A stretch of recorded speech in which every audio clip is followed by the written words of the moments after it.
Fesneau. Bonjour. Vous êtes ministre chargé des relations avec le Parlement. Ça fait un mois, jour pour jour, que vous avez été nommé. Un mois agité pour le gouvernement, un peu agité pour la majorité. Pas de regret? Aucun regret. D'abord, je connaissais le Parlement à la fois au Sénat et à l'Assemblée nationale. Vous dirigez jusque-là le groupe Modem à l'Assemblée nationale.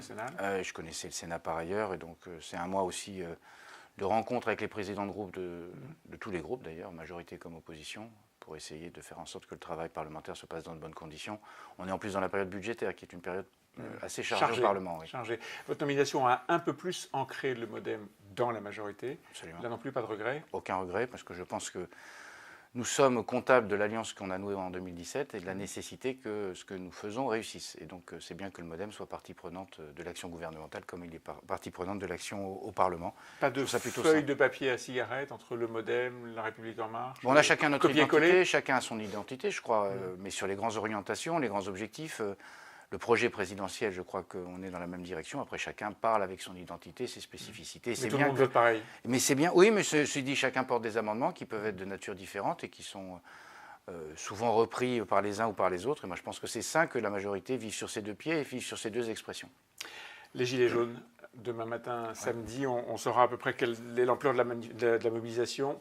Une centaine de manifestations déclarées, 1500 probablement points de blocage ou manifestations. Emmanuel Macron, sur le porte-avions, il y a 3 jours, dans son interview à TF1, a reconnu qu'il n'avait pas réussi à réconcilier le peuple français avec ses dirigeants. Qu'est-ce qui a manqué?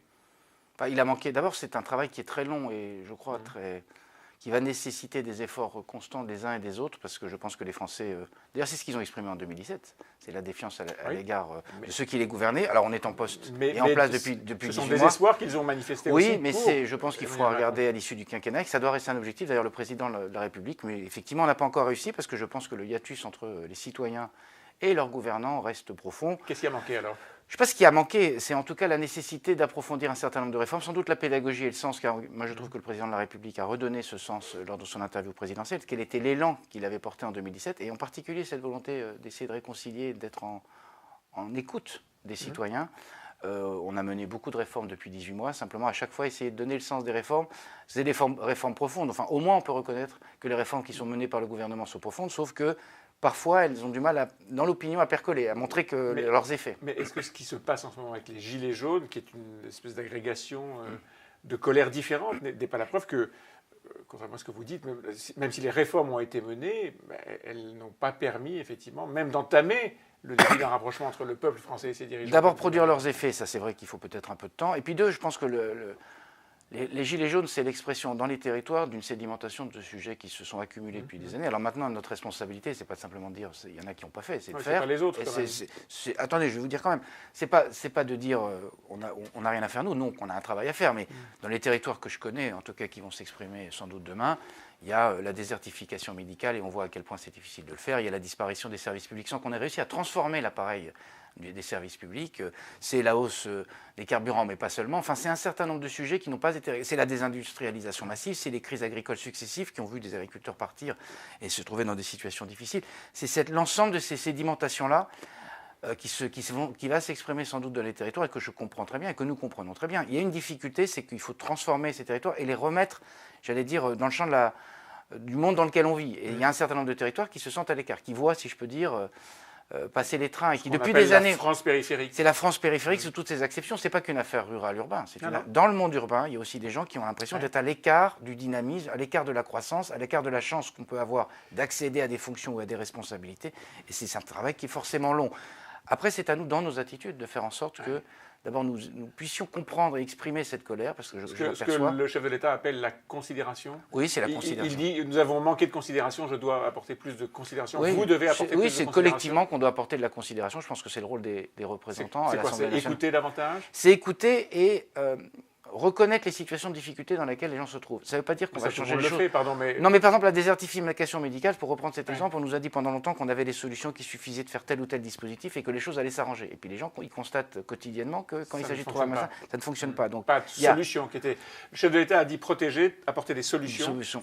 Et de la considération. La considération, et je pense que c'est ces éléments-là, c'est-à-dire qu'il faut à la fois porter un diagnostic que les Français puissent comprendre, et puis deux, apporter des solutions qui, dans certains cas, seront plutôt de court terme, mais d'autres, c'est plutôt moyen et long terme. Quand vous êtes sur le numerus clausus, quand vous êtes sur la réorganisation médecine de ville, toujours. Numerus clausus pour les médecins, réorganisation médecine de ville et les hôpitaux, vous êtes sur des processus qui sont assez longs et qui porteront leurs fruits sans doute dans quelques années. Et donc la considération, c'est aussi les rencontrer davantage. Est-ce que la majorité dans son ensemble, dont une grande partie des élus débutent dans le métier, si j'ose dire, est-ce qu'elle n'a pas fait un péché d'orgueil? Je ne sais pas s'il y a eu un péché d'orgueil, parce que moi j'ai croisé beaucoup de ses collègues avant d'être là où je suis aujourd'hui. Non, mais vous n'êtes pas un débutant de la politique. Non, je reconnais que je ne suis tout pas le petit, vieux, vous êtes tombé dans la marmite. C'est ça, oui, j'ai pris la potion petit. Non, mais ce que je veux dire par là, c'est que moi je les ai rencontrés, ceux que vous décrivez, et ils ont été sur le terrain très tôt. Après, quand vous arrivez, collectivement, il y a l'euphorie de la victoire. Un peu d'arrogance. Je ne sais pas si c'est de l'arrogance, en tout cas le sentiment que les choses vont bien. Et puis reconnaissons aussi que les premiers mois ont été des mois où les choses se sont déroulées assez tranquillement. Et à ce moment-là, le regard porte moins sur les difficultés. Et ce genre de moment est utile parce qu'il nous permet aussi à la fois de réinvestir le champ territorial, de regarder ce que peuvent être l'attente des citoyens. Et ce n'est pas malsain de ce point de vue-là. Vous connaissez bien votre circonscription, le Loir-et-Cher. Quelle sera la mobilisation des Gilets jaunes? Vous connaissez ceux qui vont manifester?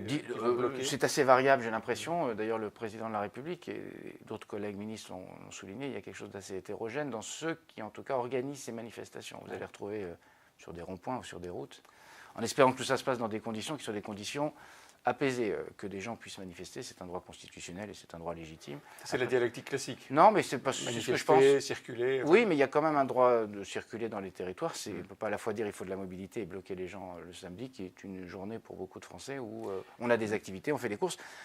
Je perçois cette difficulté-là. Vous êtes inquiet? On est toujours...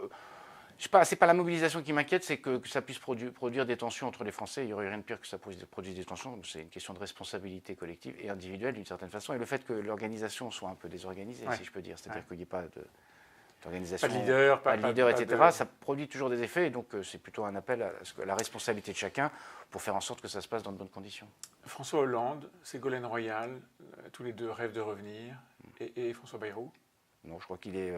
pas du tout dans cette disposition d'esprit, parce que là, c'est la démarche de vouloir revenir. Est-ce qu'il est là? Oui, il est là.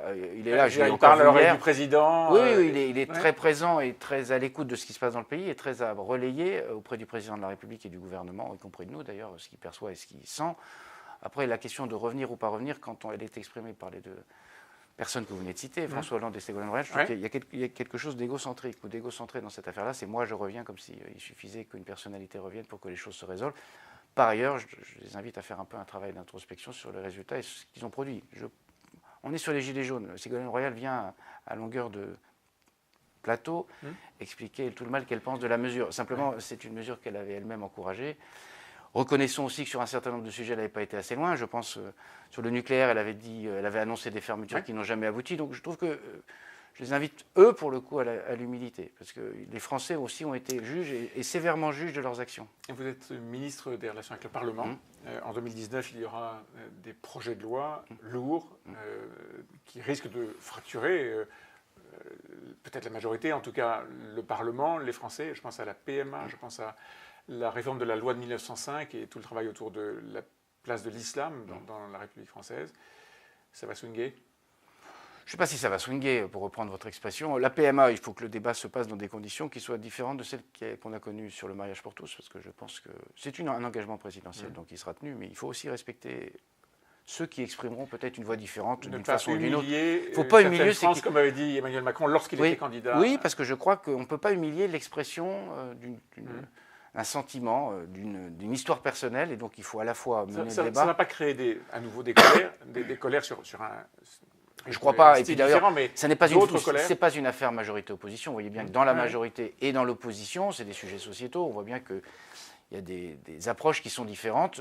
L'idée n'est pas de fracturer. L'idée, c'est que les choses puissent s'exprimer et qu'en même temps, on puisse aller au bout de cette réforme. Et sur l'autre sujet, la loi de 1905, ça a été exprimé, je crois. Il n'est pas l'idée de revenir au fondement de la loi de 1905, mais de procéder à des aménagements qui puissent tenir compte d'un certain nombre d'éléments nouveaux. Donc, l'islam en particulier, en tout cas, la montée d'un certain oui, parce que ce n'est pas l'islam en tant que tel et de façon globale.